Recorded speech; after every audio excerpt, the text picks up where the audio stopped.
Debate Vascaínos, estamos aqui para gravar esse vídeo e comentar 3 assuntos que movimentaram o início dessa semana. São eles: a venda do Tales, o ato trabalhista e a delação premiada do ex-governador Sérgio Cabral, que delata o ministro-presidente do STJ, doutor Humberto Martins. Então nós vamos tratar esses 3 assuntos. O primeiro assunto, rapidamente, é a venda do Tales. Eu acho a venda do Tales mais do que justificada. Acho até um valor que me surpreendeu, pelo que o Tales vem jogando, pelo que o Tales vem apresentando. O Tales começou com um grande potencial, mas foi uma coisa muito relâmpago. E o Tales vinha assim apresentando um potencial, mas depois caiu demais, aí eu não sei se por algum problema pessoal, ou por comportamento fora campo, ou por uma questão de má posicionamento em campo, ser mal aproveitado em relação à sua posição no campo. Aí eu não sei se é por uma questão técnica, ou uma questão pessoal ou comportamental. Não vou entrar nisso. O fato é que o Tales vinha jogando muito mal, e aí, para completar essa salada, ele ainda sofre essa lesão.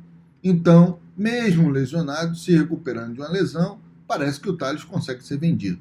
Então, eu não achei ruim o valor pago pelo Tales. Sinceramente, não achei ruim. O que me preocupa nessa transação do Tales? O que me preocupa é a questão do ato trabalhista. E aí eu venho falar do segundo assunto. O ato trabalhista, ele pode, de alguma forma, bloquear esse recurso. Por quê? O que é o ato trabalhista, explicar para os amigos? O Vasco tinha uma inúmeras execuções trabalhistas contra ele. Ou seja, se estava em processo de execução, é porque já estava superado se o Vasco devia ou não a rescisão, verbas rescisórias, aqueles funcionários que entraram na justiça com reclamação trabalhista. Esse assunto já estava superado. Já tinha sido decidido que o Vasco devia pagar essas pessoas indenizações. Então, depois que a justiça decide que há um débito e que esse débito deve ser pago, você executa o valor que a justiça diz que o réu deve ao reclamante, que o reclamado deve ao reclamante. E era o caso do Vasco. Então, isso vira um processo de execução. O Vasco tinha inúmeros processos de execuções. Para não inviabilizar o clube e todos esses processos de execuções serem cobrados de forma única, espontânea, que inviabilizaria o clube, nós estamos falando aqui de valores somados da ordem de mais de 100 milhões de reais, para isso não acontecer inviabilizando o clube, a Justiça do Trabalho ela unifica toda essa cobrança e faz um acordo com o clube. E qual é o acordo que ela faz com o clube? Olha, você vai pagar esse débito que soma mais de 100 milhões em tantas parcelas, sem juros, sem correção monetária, e você vai pagar por mês um valor X, parece que eram 2 milhões de reais. Você dá em garantia um contrato, no caso o Vasco deu em garantia o contrato dele com a Rede Globo de televisão, e a Rede Globo de televisão é intimada pela Justiça do Trabalho e informada que parte daquele valor que ela paga ao Vasco, ela deve destinar à Justiça do Trabalho para que aquelas verbas rescisórias sejam quitadas. Quem tem uma execução contra o Vasco, a Justiça do Trabalho apresenta essa possibilidade e a pessoa adere a isso e tem a previsão de receber o seu dinheiro com uma certa segurança. Mas para que o Vasco tenha essa benesse de ter essa dívida parcelada em muitos meses e que não corra sobre ela juros, correção monetária, multa e tal, o Vasco tem que seguir certos requisitos. Fora pagar em dia, o Vasco tem que respeitar outras obrigações. E uma das obrigações que o Vasco teria que respeitar era o quê? Era não demitir sem pagar verbas rescisórias. Era uma das obrigações. Então, mesmo a pessoa argumentando, o Alexandre Campelo gerou tantos passivos trabalhistas, o Eurico Miranda tantos passivos trabalhistas, o Roberto Dinamite tantos, o Eurico de novo tantos, depois o Antônio Soares Calçada tantos, o Agatino Gomes tantos. Mesmo a pessoa argumentando isso, nenhum desses presidentes foi responsável pela exclusão, ex-presidente, foi responsável pela exclusão do Vasco do ato trabalhista, porque estava equacionada essa questão e sendo paga. Mas aí o que essa caterva que tomou o poder esses caras que são mal intencionados, que ofendem a história do Vasco, que se o Vasco tem uma coisa que marca a sua história, é o Vasco sempre, sempre defender o direito dos mais necessitados. Sempre ser solidário aos mais necessitados. Brigar contra qualquer tipo de discriminação, de preconceito. Isso é da história do Vasco. Todo vascaíno é isso. E o que esses caras fazem numa época de pandemia? Eles mandam embora 180 funcionários sem pagar R$1 de indenização. R$1. R$1 de indenização.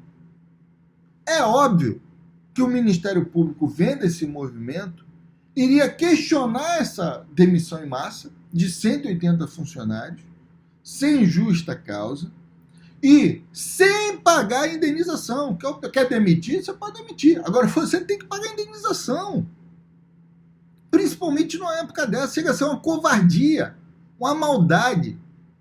Chega a demonstrar que o seu sagado presidente da Caterva, o Adriano Mendes, e um rapaz lá dentro da Caterva, e o João Marcos Amorim também dentro da Caterva, eles faltam empatia com o sofrimento do alheio.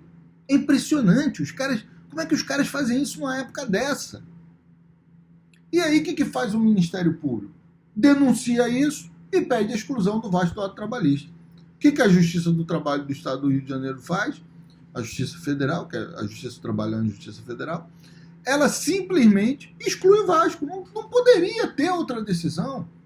O Vasco descumpriu de forma clara uma regra estabelecida para ele ter o direito de permanecer no ato trabalhista e ter seu débito equacionado. Na hora que a Justiça exclui o Vasco do ato trabalhista, esse débito vence.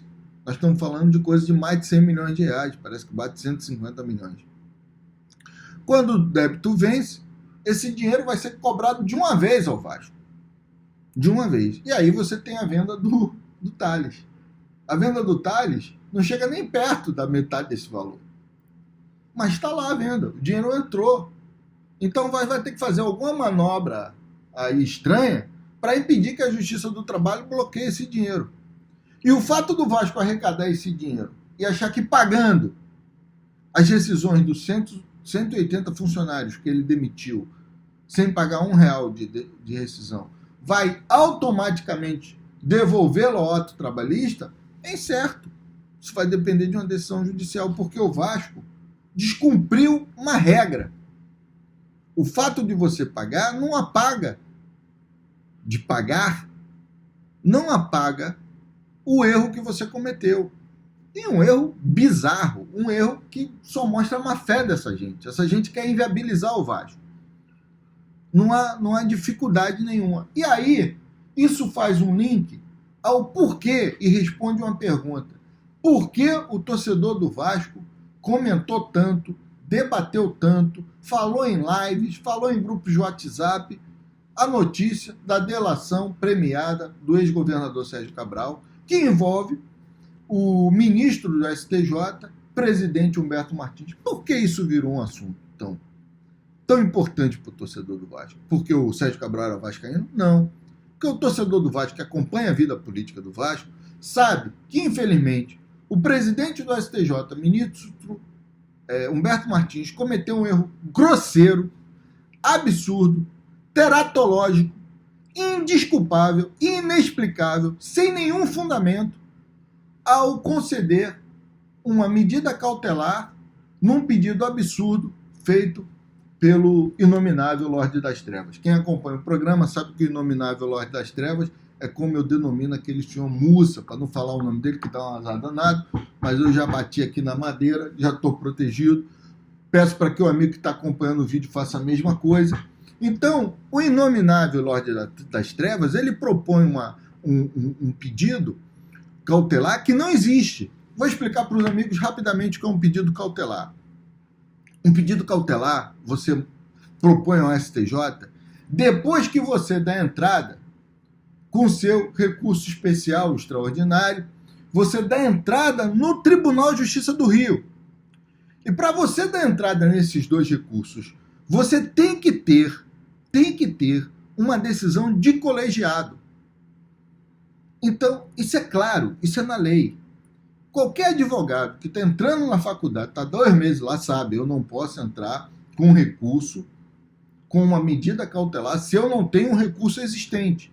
Porque a medida cautelar, ela serve para dar um efeito, vou explicar para os amigos, chamado efeito suspensivo. O que é o efeito suspensivo? O efeito suspensivo, ele é concedido para suspender, literalmente suspender os efeitos de uma decisão judicial. Então, se o ministro Camilo Rulieri, se o desembargador Camilo Rulieri, ao suspender a decisão daquela juíza que deu superpoderes, poderes totalitários ao Mussa, e manter a eleição no dia 7, se essa decisão tivesse sido confirmada pelo colegiado e sofresse embargos de declaração, exatamente o que o Roberto Monteiro e o Levinciano fizeram para poder ter direito a recorrer ao STJ. Eles entraram com agravo interno, embargos de declaração, fizeram pré-questionamento e só depois de seguir esse caminho todo, como a lei determina, eles entram com recurso especial extraordinário para as instâncias superiores, e aí eles poderiam, que eles não fizeram, quando o recurso for aceito pelo Tribunal de Justiça do Rio de Janeiro, entrar com a medida cautelar. No caso do inominável, não existia nada disso. Existia apenas uma decisão monocrática dada pelo desembargador Camilo Rulieri. Apenas isso. Não existia nada disso. E mesmo assim, sem nada disso, mesmo sabendo que era um erro de direito, era um erro processual, que seria um pedido que não caberia, eles propõem no STJ uma medida cautelar que daria efeito suspensivo a nada. Porque não existia um recurso para receber esse efeito suspensivo. Então, claramente não cabia. Mas isso é claro, cristalino. Não tem como desconhecer isso. Então, esse foi um erro que salta aos olhos. E esse comportamento, esse erro do ministro do STJ, o presidente, o ministro Humberto Martins, chama a atenção por isso. E principalmente se a gente for ler a decisão do ministro Ricardo Cuevas, que é o ministro que recebe o processo depois. O presidente do STJ dá a decisão e o ministro Cuevas recebe o processo como relator. E aí o ministro Cuevas, na sua decisão, aponta todos os erros absurdos, banais. São tão banais e tão absurdos que o ministro Ricardo Cuevas extingue aquela cautelar proposta pelo inominável Lorde das Trevas, extingue de forma inquestionável. Tanto foi inquestionável que o maldito Lorde das Trevas não recorreu. Por quê? Porque a decisão absurda teratológica e antijurídica do ministro do STJ, do presidente Humberto Martins, já tinha produzido os efeitos que esse maléfico inominável queria. Então é inaceitável você imaginar que um presidente de um tribunal, um sujeito preparado, conhecedor do direito, um homem com vasta experiência jurídica, não tivesse conhecimento disso. É inimaginável. Então, com todas as vênias ao presidente Humberto Martins, quando ele faz isso, ele abre possibilidade para você pensar qualquer coisa, porque um erro desse é injustificável. Injustificável. Né? Se nós pegarmos aqui, nós devemos lembrar que no dia 4 de novembro, o Tribunal de Justiça, o sistema do Tribunal de Justiça foi invadido por hackers. E aí, o que faz o ministro do STJ, o presidente? Ele lança uma instrução normativa, ele lança uma resolução de número 25 no próprio dia 4, suspendendo as atividades judicantes do Tribunal de Justiça. E ele determina que do dia 4 ao dia 9, ou seja, daquele dia 4 até o dia 9, domingo, dia 9, o Tribunal de Justiça iria funcionar em regime de plantão. E o que é o regime de plantão? Então vejam bem, fora o fato de não existir como entrar com a cautelar, eu estou apontando outras coisas absurdas. O que é o regime de plantão? O regime de plantão, ele é estabelecido para ações de urgência urgentíssima, em que o tribunal fica ali, um juiz, um desembargador ou um ministro de plantão, para tratar de casos de urgência urgentíssima. Isso é determinado, as causas que podem ser conhecidas no plantão são relacionadas ali pelo CNJ e também na instrução normativa do próprio STJ. Ele traz no seu artigo 4º as causas, são 5 incisos que definem as causas que podem ser apresentadas para serem analisadas no plantão. 5 incisos. Não há nada nesses 5 incisos que sirva de parâmetro para você adequar o pedido do inominável a um desses 5 incisos. É impossível juridicamente isso. Isso está também, isso que eu estou falando aqui, está também na decisão do ministro Ricardo Cuevas. Está. Não tem como. Fora isso, o próprio ministro do STJ, ele dá essa resolução por conta da invasão dos hackers, onde ele diz aqui que o tribunal ele iria funcionar em regime de plantão e somente serão despachados, no parágrafo 4º ele diz o seguinte, somente serão despachadas as medidas urgentes de que trata o artigo 4º da Instrução Normativa STJ número 6. Então ele se refere a isso aqui, aos incisos do artigo 4º. Então ele reforça que no plantão, por conta do ataque dos hackers, só essas ações seriam analisadas. Então ele próprio assina isso aqui. Ele próprio ratifica isso aqui. Isso aqui, ó.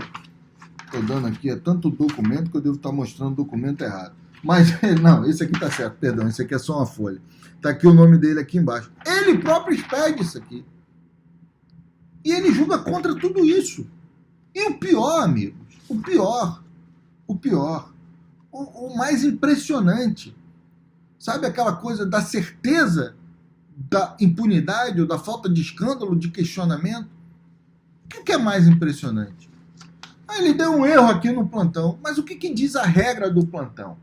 O ministro do STJ, ou qualquer desembargador ou juiz que está no plantão, ele tem a jurisdição apenas no plantão. Então, no dia 9, à meia-noite do dia 9, acaba a jurisdição dele, 5 da manhã do dia 10, na verdade, dia 9, dia 10, acaba a jurisdição dele. E o que ele tem que fazer? Por lei, está na lei, está no CNJ, qualquer um sabe. O que ele tem que fazer? No primeiro dia útil, ele deve distribuir o processo para análise de outro juiz, se for no primeiro grau, outro desembargador, se for no segundo grau, ou outro ministro, se for no STJ, que irá analisar o caso fora do plantão e ratificar ou não o que foi feito no plantão. Está aqui, ó. Conselho Nacional de Justiça. Aqui, o que eu coloco aqui, ó. A distribuição, aqui, ó, tá vendo? Tá em letras garrafais aqui. E o que diz essas letras garrafais? Os pedidos, esse é o parágrafo 2º do artigo 7 da resolução 326 de 26/6/2020. Os pedidos, requerimentos, comunicações, autos, processos e quaisquer papéis recebidos ou processados durante o período de plantão serão recebidos mediante protocolo que consigne a data e a hora da entrada e o nome do recebedor. E serão impreterivelmente encaminhados à distribuição ou ao juízo competente no início do expediente do primeiro dia útil, imediato ao do encerramento do plantão. Isso é lei, amigos. Está aqui, ó. Ou seja, na segunda-feira, ele deveria, de forma imediata, distribuir o processo. O que ele faz? Inexplicavelmente. Ele senta no processo até o dia 14. O ministro Ricardo Cuevas, na decisão dele, ele fala disso. Eu só recebi hoje. Fora todos os absurdos que ele aponta, que eu mencionei aqui, estão todos apontados. Ele diz, eu só recebi hoje. Ele fica, olha, estranhamente eu só recebi hoje. Quer dizer, como é que o presidente Humberto Martins se presta a esse papel e se coloca em uma posição tão frágil de ser questionado uma decisão? Ele só não está sendo mais exposto porque a mídia está do lado da caterva. E a mídia esconde todos esses erros do torcedor vascaíno. E ele não está sendo exposto. Mas é um erro. E o que eu quero dizer? A delação do Sérgio Cabral, ela não foi nem aceita nem pelo Ministério Público Federal.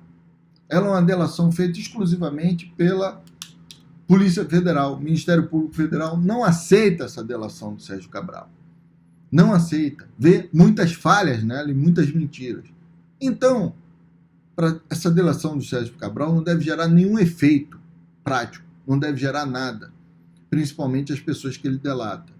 Porque não vai ser aceita pela justiça, não vai servir como prova, nem como prova não, delação não serve como prova, mas como indício do prova. Então, isso não vai servir. Certamente, isso só vai servir para prejudicar a pretensão do presidente do STJ, o ministro Humberto Martins, de ser indicado ao STF. Eu não quero aqui fazer juízo de valor. Eu só quero explicar o porquê o torcedor do Vasco comentou tanto esse fato dessa delação.